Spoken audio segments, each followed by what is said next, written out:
हमारे YouTube channel Raviranjan sir पर आप सभी का स्वागत है। आप सभी के लिए जो भी स्टूडेंट अभी 10वीं का पढ़ाई कर रहे हैं उन स्टूडेंट के लिए 10वीं का मैथ का पहला चैप्टर वास्तविक संख्या का ऑब्जेक्टिव क्वेश्चन एंड आंसर लेकर आ चुके हैं। तो आपको सभी जानकारी आपको कॉन्सेप्ट के साथ यहाँ पर बताई जाएगी। तो आप बारीकी पूरी ध्यान से इस वीडियो को ज़रूर देखेंगे।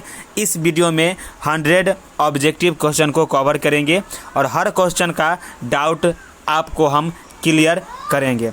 तो जैसा कि आप अभी स्क्रीन पर देख सकते हैं, वास्तविक संख्या के ऑब्जेक्टिव क्वेश्चन है जो कि real number MCQ objective question है। यह जो क्वेश्चन आपको प्रोवाइड की जा रही है रविरंजन सर के थ्रू की जा रही है। यह जो रविरंजन सर है ज्ञान सागर कोचिंग सेंटर के फाउंडर है। तो चलिए इस वेबसाइट पर, जिस वेबसाइट के माध्यम से मैं आपको स्पष्ट और सारी जानकारी अपडेट करूंगा, उस वेबसाइट पर आपको 250 ऑब्जेक्टिव क्वेश्चन अपडेट कर दी गई है। तो चलिए आते हैं सबसे पहले क्वेश्चन के पास। तो यहाँ पर देख सकते हैं ज्ञान सागर कोचिंग सेंटर की तरफ से यह क्वेश्चन आपको प्रोवाइड की जा रही है। तो जैसा कि आपने थंबनेल में यह पिक्चर जरूर देखा होगा। तो चलिए आते हैं फर्स्ट क्वेश्चन पर। तो जैसा कि आप अभी आपके सामने फर्स्ट क्वेश्चन आ चुकी है। फर्स्ट क्वेश्चन में क्या कहा गया है, यदि n एक प्राकृत संख्या है तब √n क्या होंगे। यहाँ पर आप लोग ध्यान देंगे बारीकी से। यहाँ पर √n कहा गया है से एक प्राकृत संख्या नहीं है। यहाँ पर n कहा गया है से प्राकृत संख्या, यानी 1 2 3 4 यानी गिनती की संख्या को हम लोग बोलते हैं प्राकृत संख्या। और ऑप्शन में आपको दिया गया है से रूट अगर n रहता है तो कभी 1 भी हो सकता है, कभी √2 भी हो सकता है, कभी √3 भी हो सकता है। तो 1 रहेगा तो बाहर निकल जाएंगे, √4 रहेंगे तो बाहर निकल जाएंगे।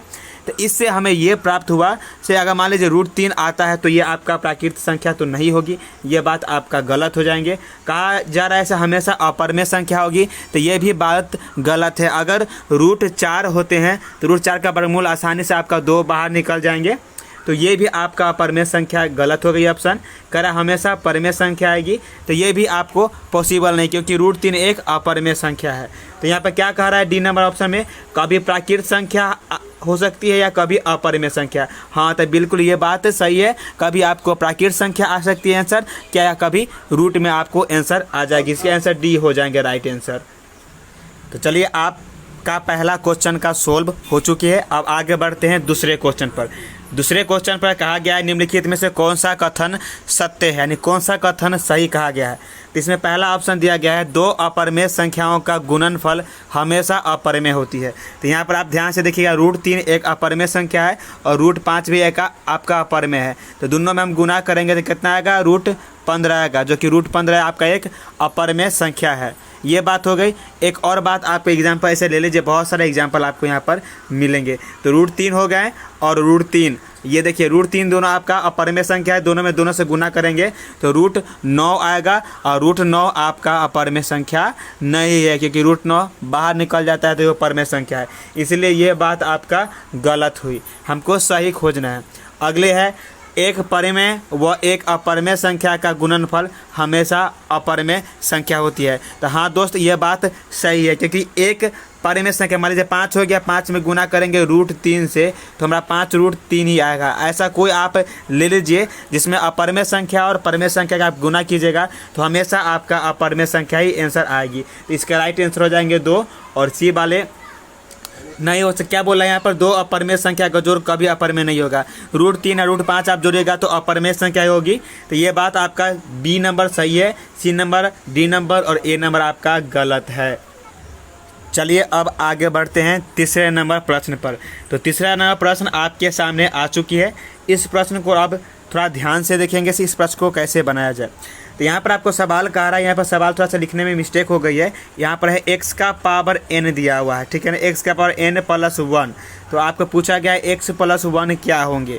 तो याद रखिएगा जब ऐसा आएगा तो इसका आपका आंसर हो जाएगा बी नंबर, n एक विषम पूर्णांक है। कैसे विषम पूर्णांक है, तो यहाँ पर आपको ये एक बात ध्यान रखिएगा, फार्मूला आप जब पढ़े होंगे, जैसे मान लीजिए हम a + b का जब होल क्यू आप निकालते हो तो आपका देखना हमेशा आपको एक आपको ए प्लस बी आपको हमेशा कॉमन आपको मिल जाएंगे। अगर आप विषम पूर्णांक रखते हैं n के यहाँ पर तो आपको हमेशा जो भी आप यहाँ पर रखेंगे वो आपका हमेशा कॉमन आ जाएगी। तो चलिए हम आगे बढ़ते हैं चौथे प्रश्न की ओर।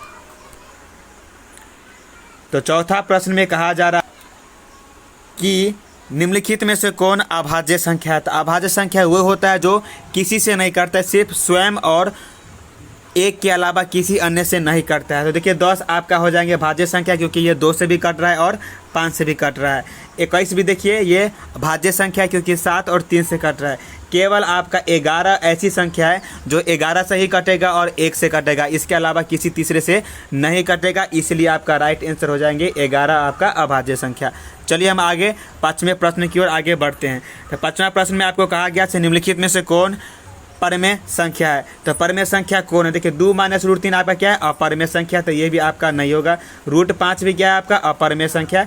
यहाँ पर आप ध्यान रखेंगे सी नंबर आपका परमेय संख्या। कैसे परमेय संख्या है, तो 2√3 और बटा में क्या है आपका √3। तो √3 से √3 मेरा कट जाएगा, तो आपका आंसर कितना आ जाएंगे 2 मेरा क्या है, मेरा परमेय संख्या है। तो आपका 5 का जो राइट आंसर होगी आपका सी नंबर राइट आंसर होगा। चलिए आप छठे प्रश्न की ओर आगे बढ़ते हैं। तो छठे प्रश्न में कहा गया है, यह ध्यान से आप देखेंगे। तो छठा प्रश्न आपको कहा जा रहा है कि 2 संख्याओं का मौसा आपका 15 है और एलसीएम 90 है, तो संख्याओं का गुणनफल क्या होगा। तो आप लोगों ने पहला चैप्टर में पढ़े होंगे से पहली संख्या गुने दूसरी संख्या बराबर होता है मौसा गुने लौसा। तो उसी फार्मूला पर यहाँ पर आपको बनाना है। तो मौसा और हम लौसा को दोनों का गुना कर देंगे तो आपका दोनों संख्याओं का गुणनफल आपके आ जाएंगे। तो 15 में हम 9 से गुना करेंगे तो 15 नमा 135 होता है, यानी 135 और लास्ट में एक 0 बचा हुआ था, तो आपका राइट आंसर हो जाएगा 1350। अब आते हैं 7वें प्रश्न पर। तो 7वां प्रश्न आप यहाँ पर देख सकते हैं, कह रहा है से पाई क्या है। तो पाई आप लोग पहले से ही जानते हैं से पाई मेरा क्या है, अपरमेय संख्या है। पाई आपका अपरमेय संख्या, ना परमेय संख्या है ना ही पूर्णांक है, ना इनमें से कोई है। आपका पाई जो है आपका अपरमेय संख्या है। पाई का जो मान होता है 22/7 आपका परमेय संख्या है, लेकिन पाई आपका अपरमेय संख्या है। ये बात आप याद रखिएगा। अगले सवाल की ओर हम बढ़ते हैं 8वें प्रश्न की ओर।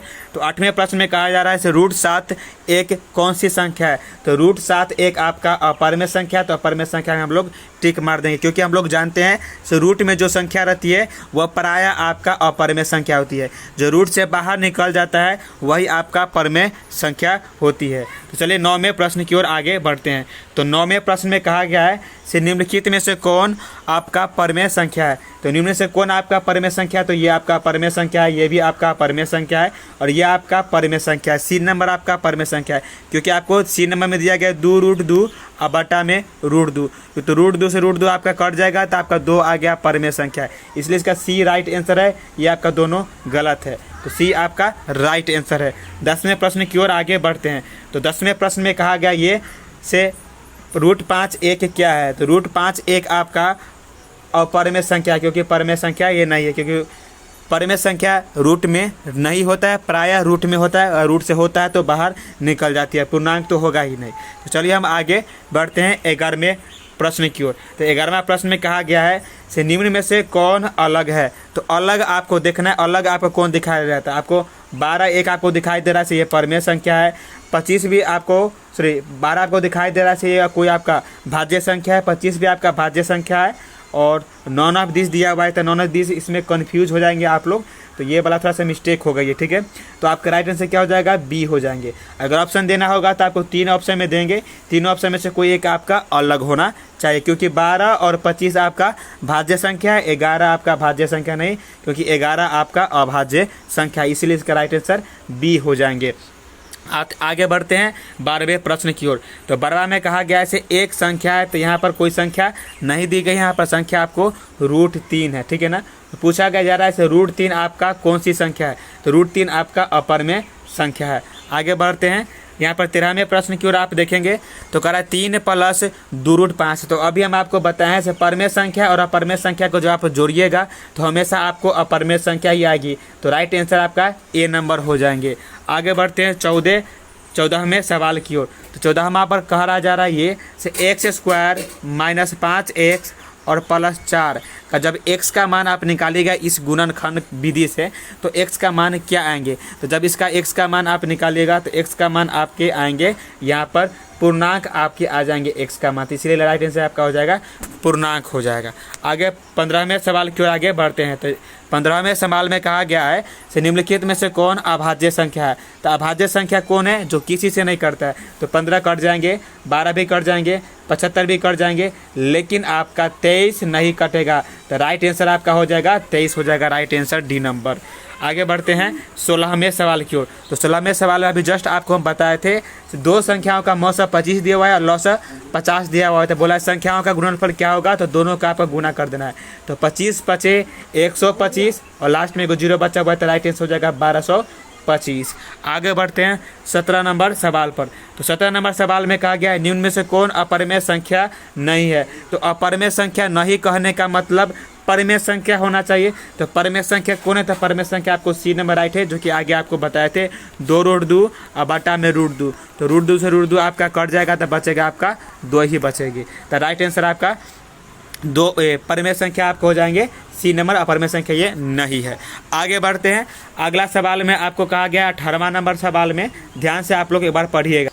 तो 18वें सवाल में आपको कहा गया है वृत्ताकार पथ पर 3 धावक यानी 3 दौड़ने वाले एक ही स्थान से दौड़ना शुरू करते हैं। तो एक चक्कर लगाने में धावक को कितना लगेगा और सभी आदमी जो 3 आदमी दौड़ रहे थे वो तीनों आदमी कब एक स्थान पर आकर वो मिल जाएंगे? तो सबका क्या करना है, आपको सबका एलसीएम निकाल दीजिएगा, 3 का और 4 का और 8 का, तो आपको इजीली आ जाएंगे। तो 3 और 4 का आप एलसीएम निकालिएगा। तो इसका देखिए हम 2 से लगाएंगे तो यहाँ पर आ जाएगा 3, 2 और आ गया 4। एक बार और लगेगा यहाँ पर तो 2 आ जाएंगे और बच जाएंगे मेरा 3 के 3 और 1 हो जाएगा, यहाँ पर 2 हो जाएगा। सब गुना करिए, 2 दूना 4, 4 तिया 12, 12 दूना 24। तो इसका राइट आंसर आपका 24 हो जाएगा। 24 इसका राइट आंसर हो जाएगी 18 नंबर का। 19 नंबर पर आते हैं। तो 19 नंबर आपका एक फार्मूला दिया गया है जो कि यूक्लिड साहब के अनुसार आप लोग पढ़े होंगे। भाज्य बराबर क्या फार्मूला होता है? भाज्य बराबर फार्मूला होता है आपका भाजक गुणे भागफल जोड़ शेषफल, यही आपका फार्मूला होता है। तो याद रखिएगा भाजक गुणे भागफल जोड़ शेषफल आपका फार्मूला होता है। तो यहाँ पर क्या हो जाएगा आंसर? भाजक, इसका राइट आंसर हो जाएंगे। आगे बढ़ते हैं 20वें प्रश्न पर। तो 20वें प्रश्न में कहा गया है √2 एक है। √2 क्या है? तो √2 एक आपका अपरिमेय संख्या है। आगे बढ़ते हैं 21 नंबर में।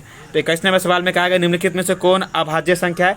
तो अभाज्य संख्या आपको पहले ही बता चुके हैं। अभाज्य संख्या आपके कौन होंगे? 11 आपका अभाज्य संख्या, क्योंकि 11 किसी से नहीं कटता है। बाकी बात आपको 8 देखिए कट जाएंगे, ये भी आपका कट जाएगा, 9 भी आपका कट जाएंगे, 15 भी आपके कट जाएंगे।